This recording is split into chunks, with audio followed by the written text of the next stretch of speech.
Les philosophes, dans leur critique des mythologies, avaient peu à peu deviné, compris que Dieu devait être bien différent des hommes, devait donc être esprit, du fait qu'il ne partageait pas cette condition matérielle qui est celle de toute la création visible.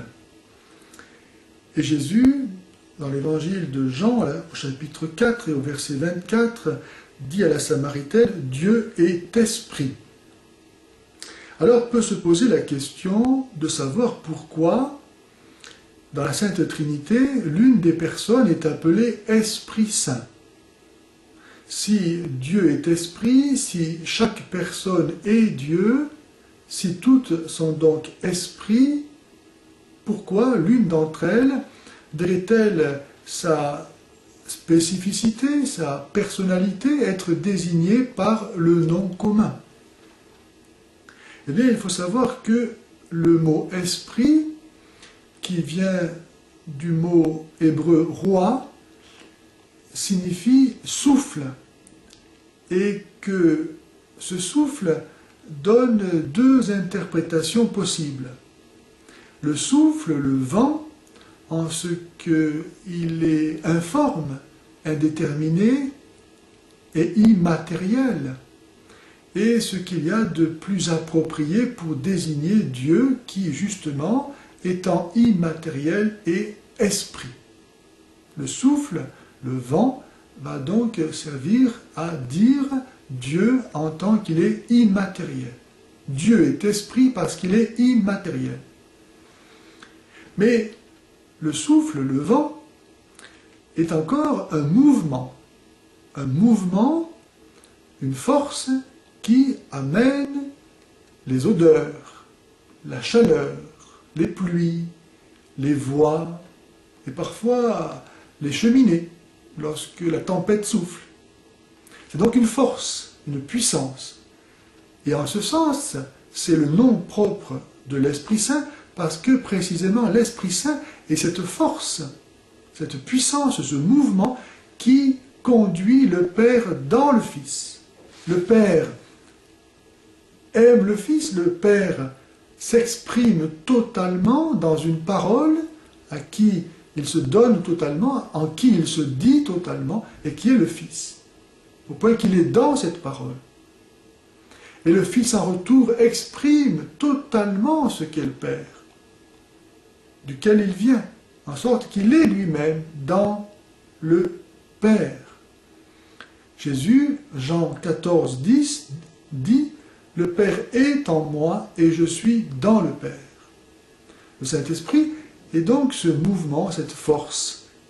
Et c'est en ce sens qu'il est dit « esprit ». Il y a dans les relations trinitaires un ordre qui n'est pas celui de la succession temporelle, car les trois personnes divines sont une même éternité. Ce n'est pas non plus un ordre d'inégalité, comme le serait une hiérarchie, puisque les trois personnes divines sont un seul et même être. C'est un ordre de procession éternelle. Le Fils procède du Père, l'Esprit procède du Père et du Fils, tandis que le Père, lui, ne procède de personne que de lui-même. Et cela, ensemble, de toute éternité.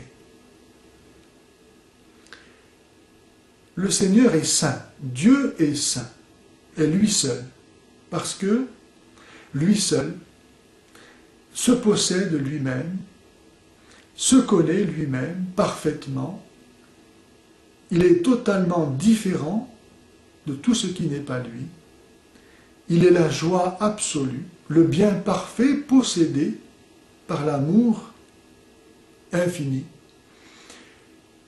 Et le Saint-Esprit, en donnant le Père au Fils et le Fils au Père, est celui donc qui est ce nœud, ce baiser qui unit le Père au Fils, qui ordonne le Père au Fils et le Fils au Père, et qui, parce qu'il nous est envoyé, nous ordonne, nous aussi, à Dieu, nous rend saints.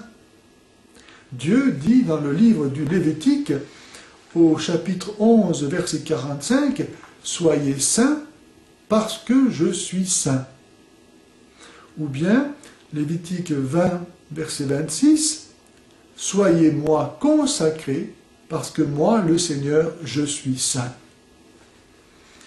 L'Esprit Saint qui nous est envoyé